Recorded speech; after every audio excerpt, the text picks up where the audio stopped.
Okay, so we're going to make a scoop like this, like a little coffee scoop.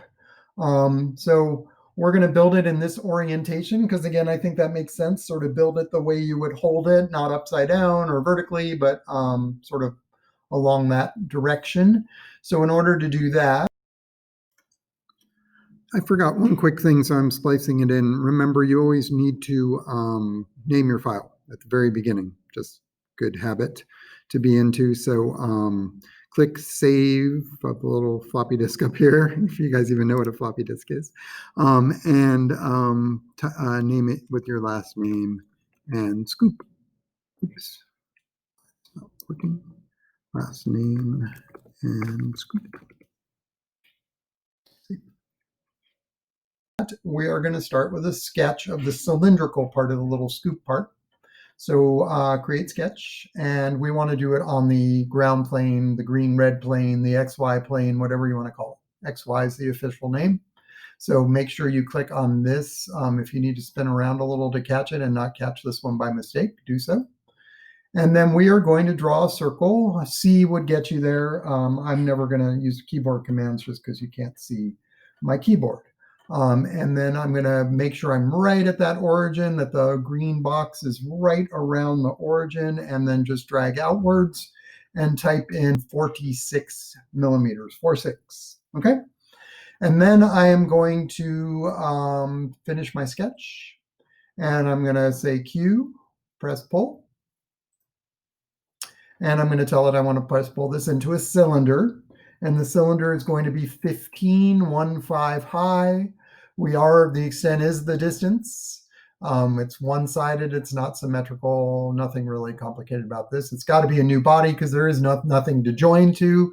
So there really is no choice. It gives you these other choices. I don't know what it would do if you chose them because they don't make any sense. There's nothing else there. So it's got to be a new body. And again, a body just means it's an object or entity, three-dimensional entity. Just one of those words. Bodies, edges, edges are lines, faces are shapes, points are points. Vertices, actually, points are often referred to as vertices. Okay, so now what we want to do is we want to build a little half dome part of the scoop underneath. We've got the cylindrical part, and now we want sort of a hemisphere underneath that cylindrical part. And so for this, what I'm going to do, I want to teach you how to use the revolve command. I'm not going to there is no sphere. You can't just like create, there is a sphere. Yeah, but we're not going to create a sphere and cut it in half. We're going to use the revolve command because that's one of the things I really want you to learn from this project is revolve. Really, really powerful tool. So I want to I'm basically going to draw a little shark fin to revolve around to make this hemisphere. And you'll see what I mean as I do it. So I'm just going to sketch, hard to explain in words.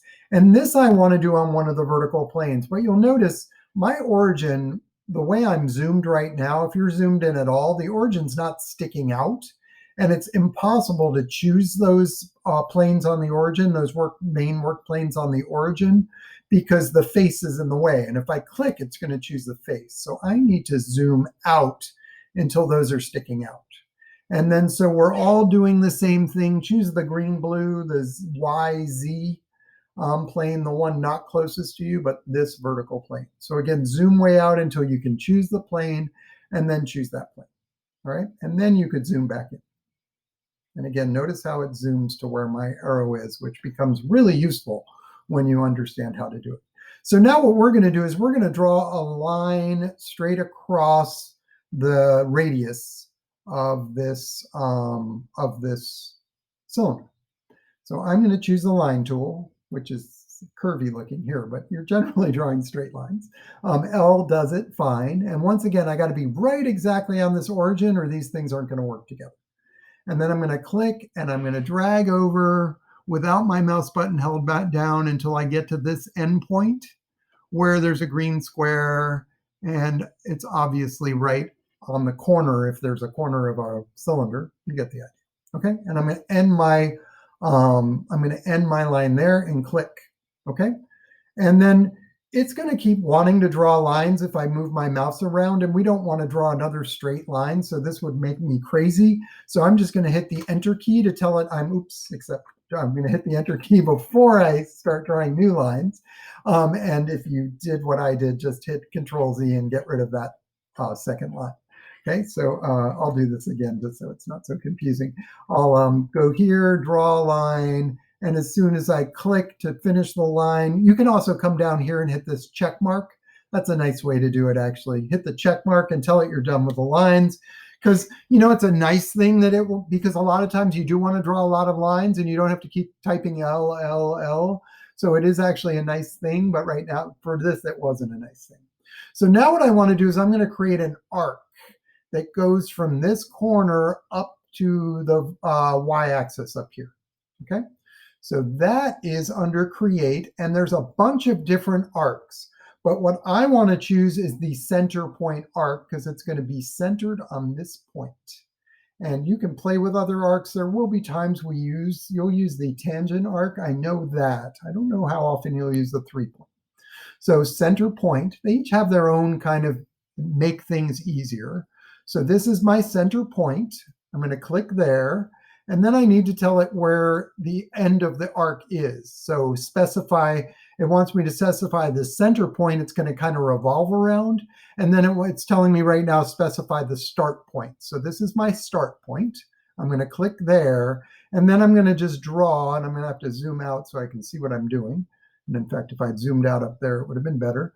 I'm going to draw until I am right in that, get that green square right on the y-axis, okay? And I'll do that again just because I might have made that confusing. So create arc, center point arc. The first thing it wants me to do is place the center point. And then the second thing it wants me to do is place, it's giving me the little tooltips, specify start point. This is the start point of my arc. And then I'm going to just draw upward, and this would go on. I can make a circle this way if I really wanted to. This will go up. I just want to make it 90 degrees. You could just type in 90 degrees too, and that would work. But you can also find the y-axis and get the green square. Either way, doesn't matter. So now I'm done with that. And notice again, it's going to want to keep making arcs. So without drawing more, I'm going to just click enter to tell it I'm done with that.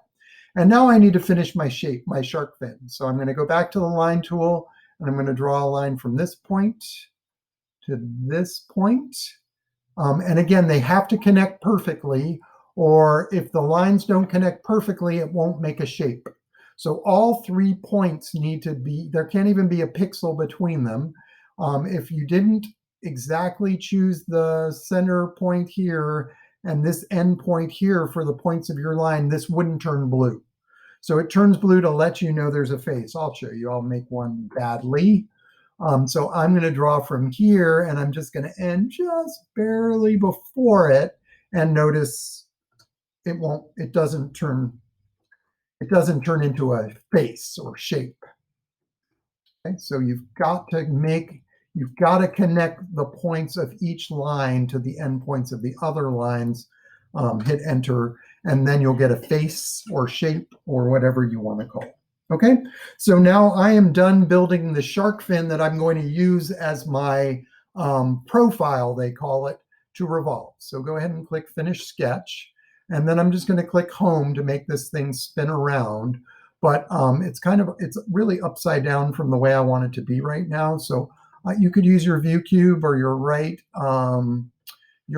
mouse button to revolve around, to orbit around until it's upside down, basically, which is sort of right side up for the moment. You'll see why. Okay, so you want it to be like this with the shark fin on top. So now I'm going to use this really cool tool called the Revolve tool. So under Create, I'm creating new material. So usually that's under the Create menu. Create Revolve. And as always, these dialog boxes are everything.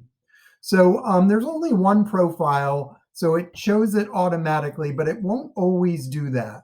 If you have other shapes in your drawing, you will need to tell it which shape you want. It saved me time because there's only one face, one shape in my drawing, so it automatically chose it. I'm just Xing it out just to show you that normally you would choose this profile. Then the next thing you're going to do is choose the axis it's going to revolve around, as if it's spinning around and creating material as it spins. But it doesn't know that you're not going to choose other profiles. So it's kind of stuck on profile. Just like when we were extruding, it waited to until we were done selecting before it started extruding.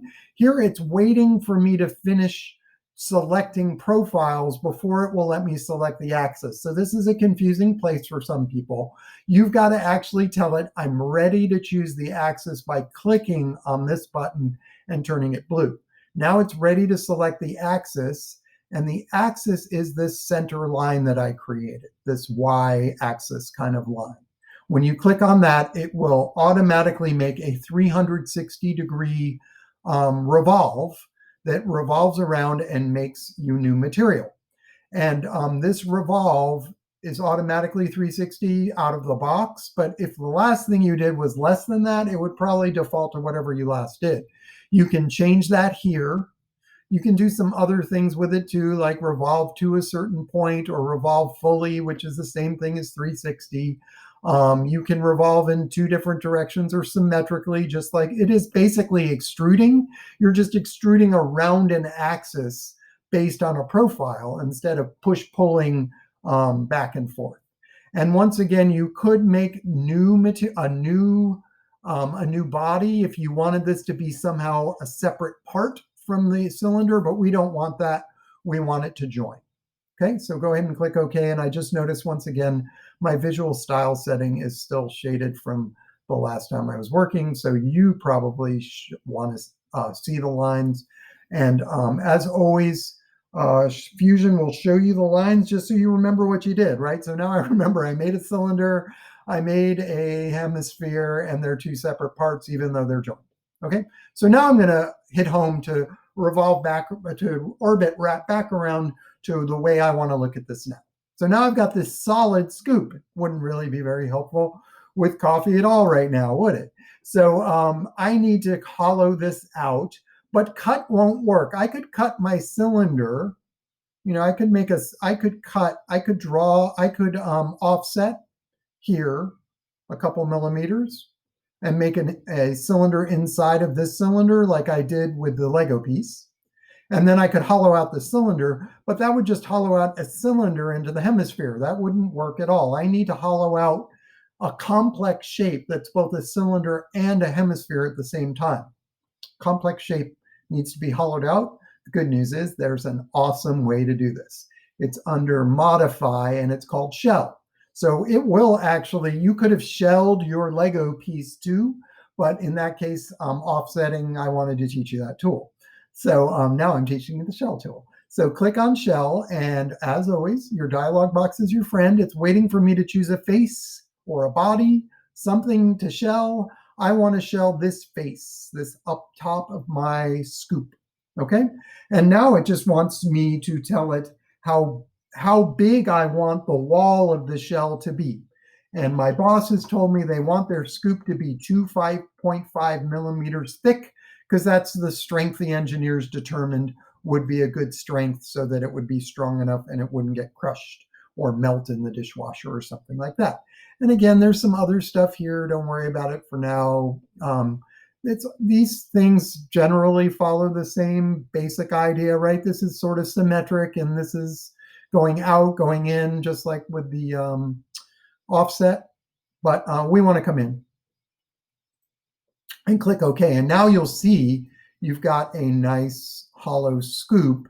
And this line here, again, is just because it's showing me the visual edges, just to remind me that I made this in two parts. But if I get rid of that fake line, which is helpful, which you shouldn't get rid of, you could really see this as a scoop. Okay. Okay, so now we're going to create the handle of the scoop, much the same way we created the handle of the key. Here, our handle is going to run right into this where the cylinder and the hemisphere meet. And we can't draw a circle on either of those because they're curved faces. You can't draw on a curved face. You can only draw on a flat face. So we are going to have to create a construction plane again. And this is such an important thing that it's not a bad idea to do this over and over again. And I'm going to click the home button just so that I'm in the right spot. And then I'm going to go under construct and I'm going to choose offset plane. So these offset planes, again, you use them a lot because if you're ever trying to connect to a curved surface, you sort of need them. Okay. And I wanted to show you one thing. Sometimes, randomly, I swear, the origin doesn't show up because the origin is generally invisible because it would just be in your way all the time if it wasn't invisible. It generally only shows up when you want to construct a plane or draw a sketch. But if it isn't visible, this is where you would find it.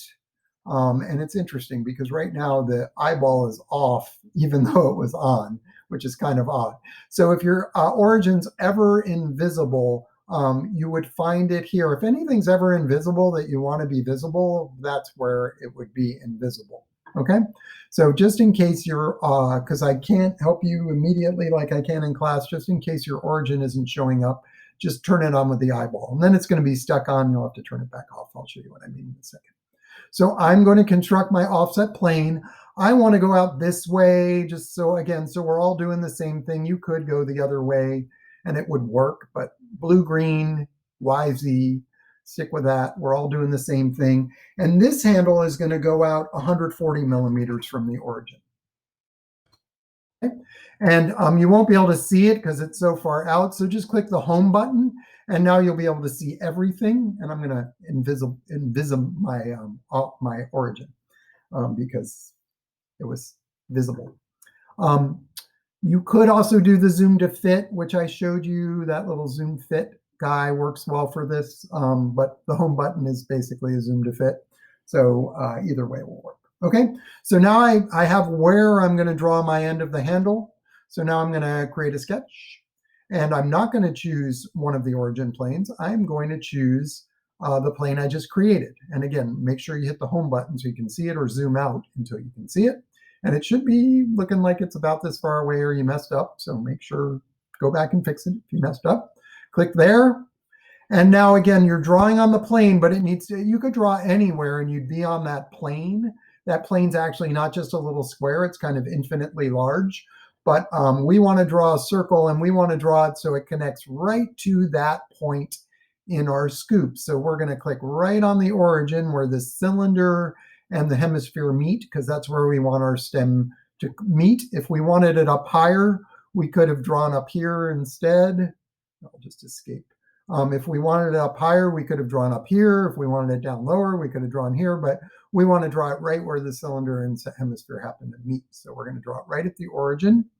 And this stem is going to be, handle is going to be 10 millimeters in diameter. Click OK, and then go ahead and finish sketch.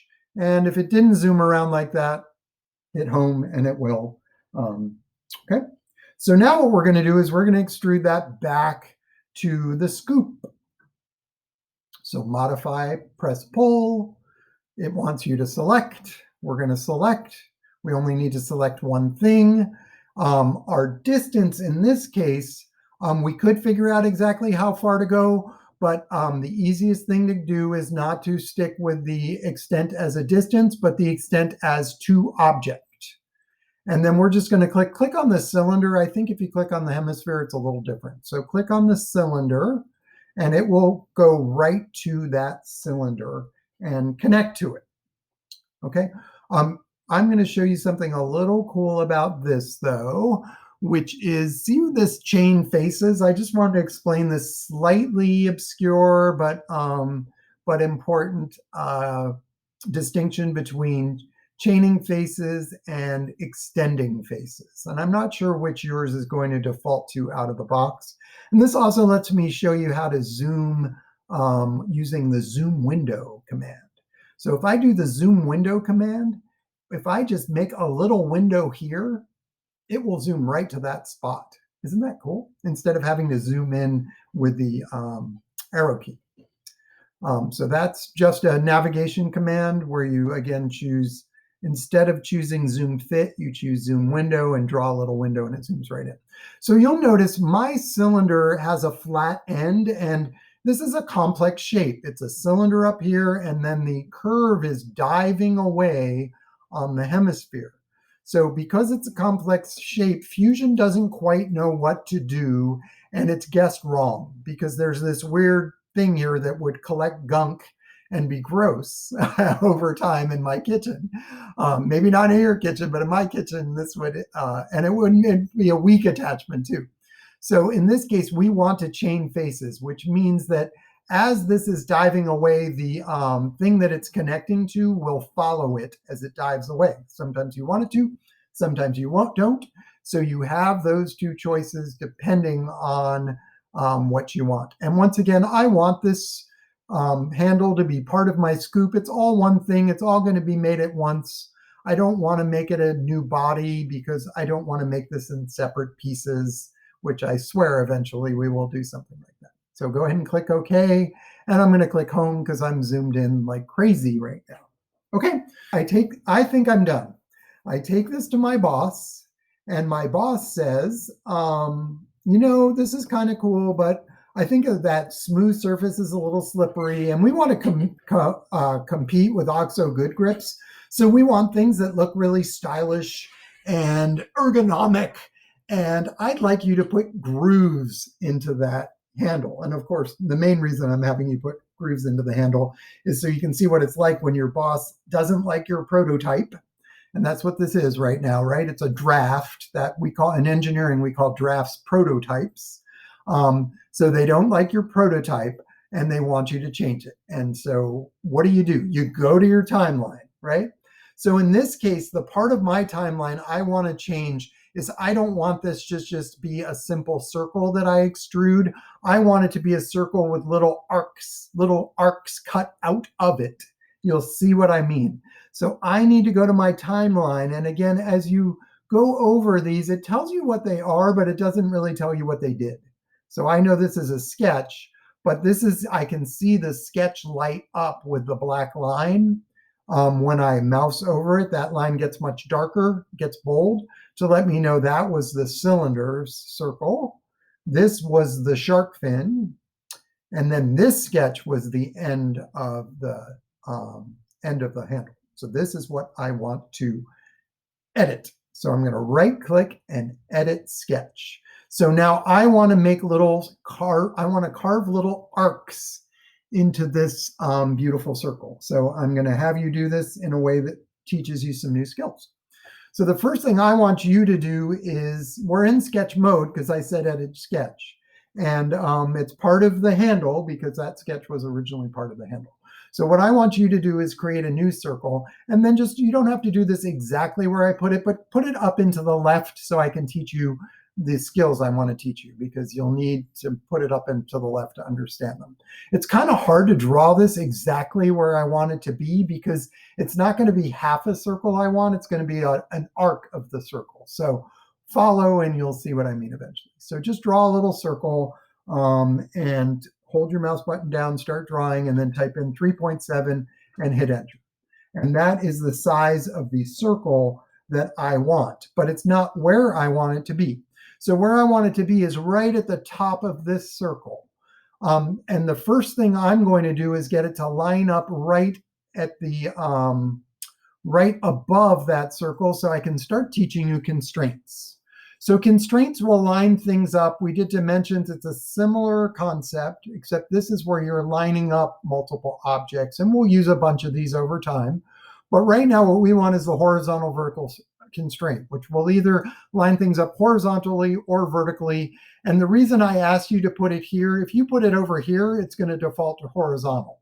So it kind of defaults to the thing it's closest to, whether it's horizontal or vertical. So make sure yours is kind of up and a little bit to the left, not way over here, because then it's going to line up over here.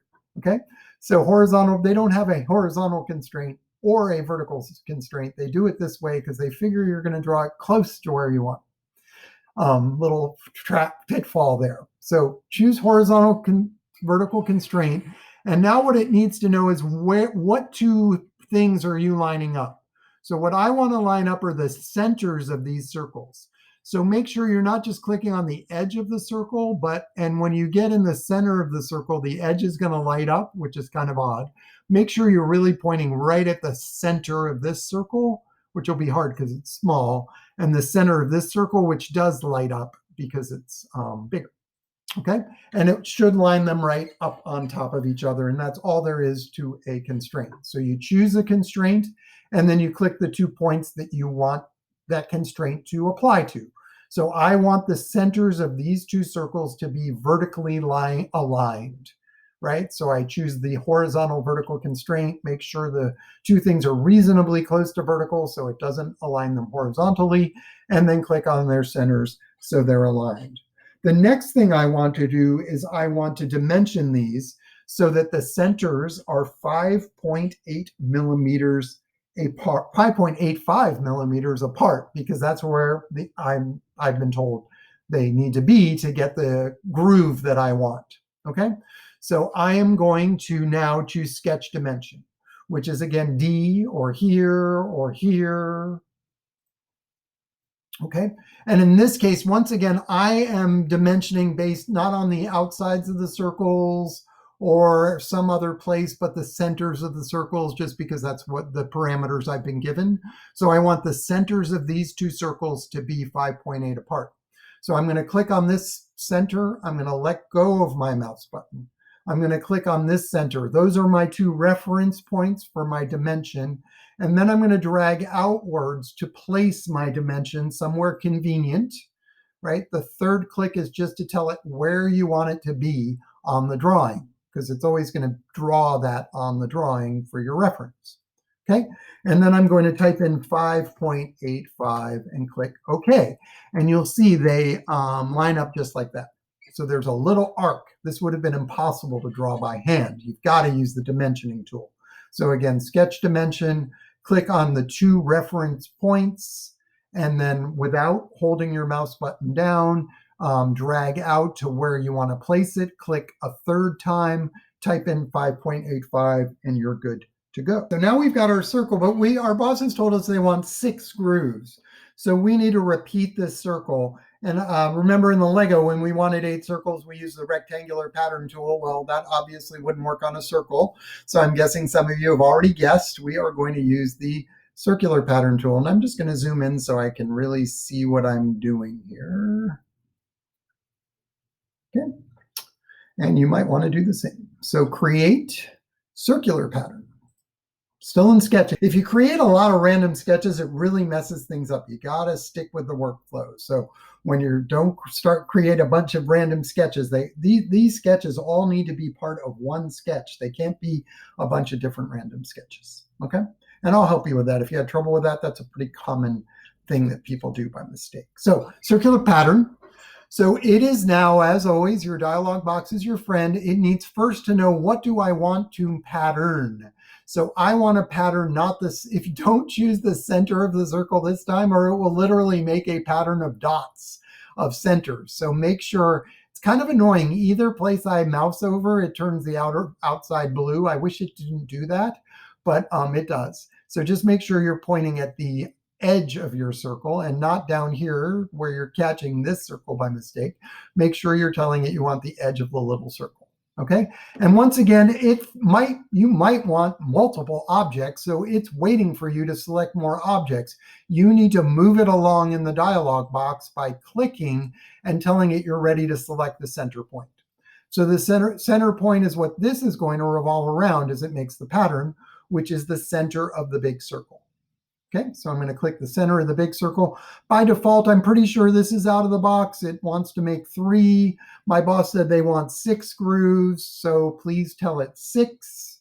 As always, these are pretty similar. You could do it. You could have it revolve only a particular angle. You could have it revolve a particular angle symmetrically. We want it to revolve all the way around 360 degrees. So pretty similar. Don't even know what suppress is, to tell you the truth. I would have to Google that or look it up in Fusion. Not even sure what that is. Okay, so you've got the object selected, you've got the center point selected, and you told it 6, and you're going to click OK. All right, so now you should have 6 circles. Notice mine took a second. You may have that trouble with your laptops where you think you did something wrong. Just wait for it. Wait for it. Sometimes it just takes some time to process. Okay, I am done with that new sketch. So I'm going to click Finish Sketch. And I'm going to click Home. And once again, it looks like all that hard work just disappeared. But you might remember that because I extruded this earlier, it thinks I don't want to see the sketch anymore. So if you don't really understand why it's not showing your sketch anymore, I'll show you why. So if this sketch was still showing, this would be really annoying right now, right? To have the shark fin. So it just always gets rid of sketches once things have become three-dimensional. So if you need them back, which we do in this case, go ahead and click the eyeball until you find the sketch you want. And then you can see that you can see your sketch. Okay. So now what we want to do is we want to update the extrusion so it only extrudes the parts where the arc does not exist. So we want to extrude the little parts in between the arcs, but we're not going to have, this isn't going to be complicated. It's the good news. So what we want to do is change our extrusion. So we don't need to undo it. We can just change it.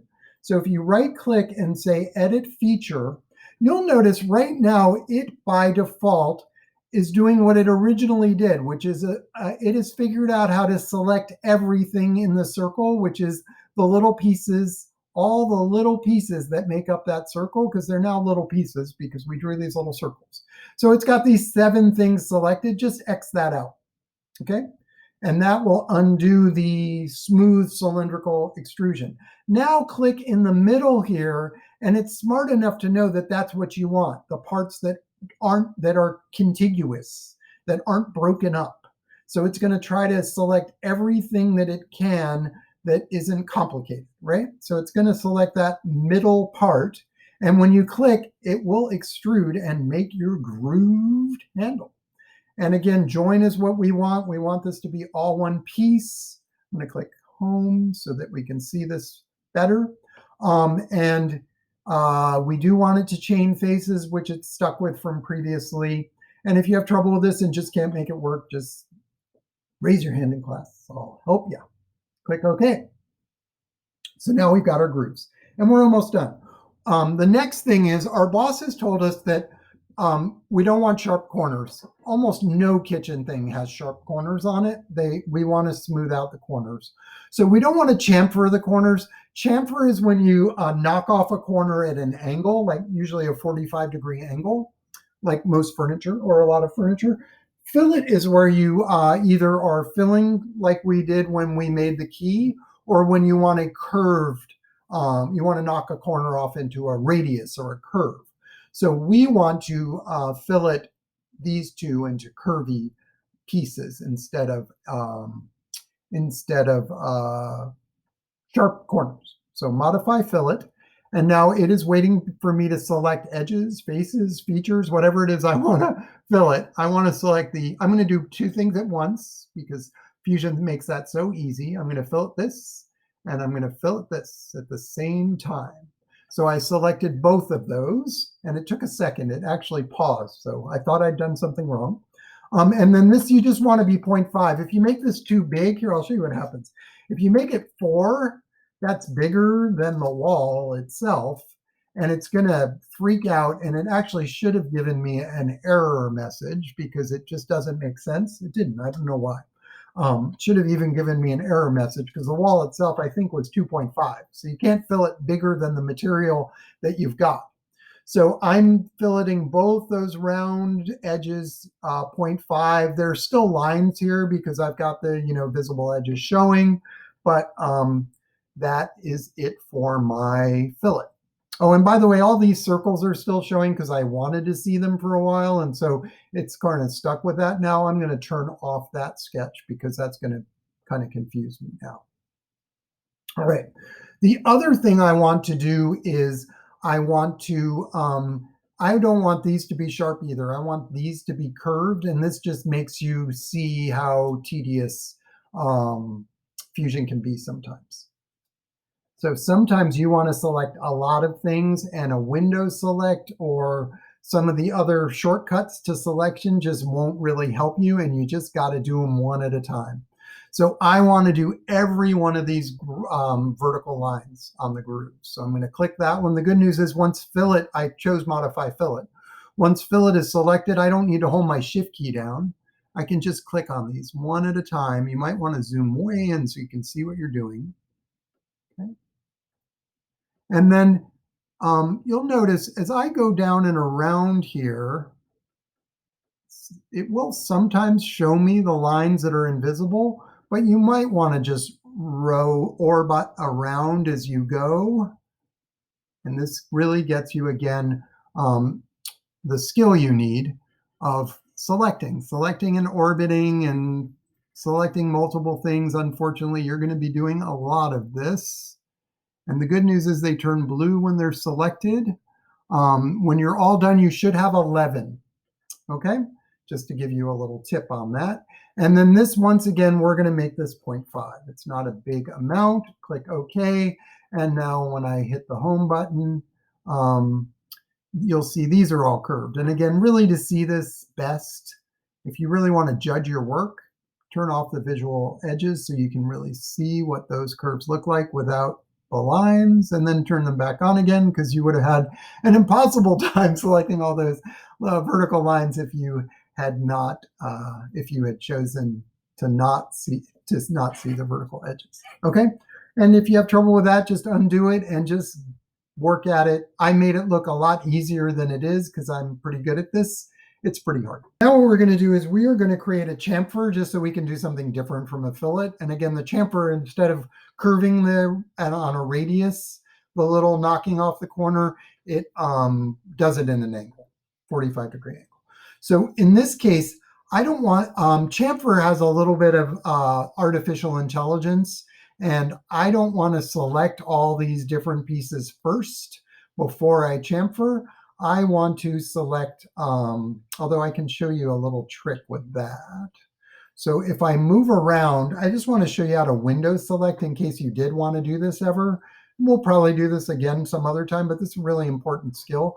So remember, if you're drawing a window from left to right with your mouse button down selecting, it will select everything that is completely inside that window. Not everything it touches, but everything completely inside that window. So it selects that end nicely.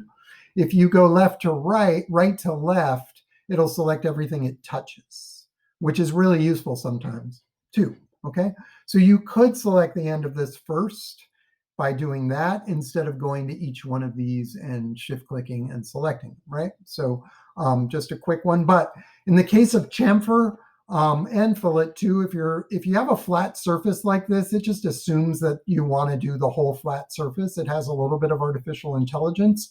So if I choose, it didn't work on these grooves because they're all going back in a three-dimensional space. But if I want to chamfer an entire flat surface, or fillet it, if I choose modify chamfer, it will let me choose all. When I mouse over any edge here, it just assumes I want to do the whole thing. In fact, I would have to select pieces first to not do the whole thing. So click on the whole thing, type in 0.5. I don't want a huge chamfer. Click OK, and you can see how it creates a little bit of a different detail. Click home just to see what I've got. I'm going to turn off the visual edges. I'm going to type appearance, A for appearance. And I'm going to make this out of something, I don't know, what do we want to make this out of? I don't want it to be glass. That would be kind of scary. It could be metal. It could be plastic. I'm going to make it aluminum. Ooh, this cool blue aluminum. So this is one place, by the way, where if because I chose to join everything, everything is going to be one color. If I had chosen new body when I made different parts, then I would be able to use multiple colors. So there's my beautiful aluminum. I forget whether I left my graphics on or not. That's under help, actually. Let's go to the diagnostic. Yeah, so I still am not limiting effects. I should go back to limiting effects because I want you to see the same thing I'm seeing. Okay, so there's my beautiful blue scoop, which if you haven't saved before, please make sure you call it scoop.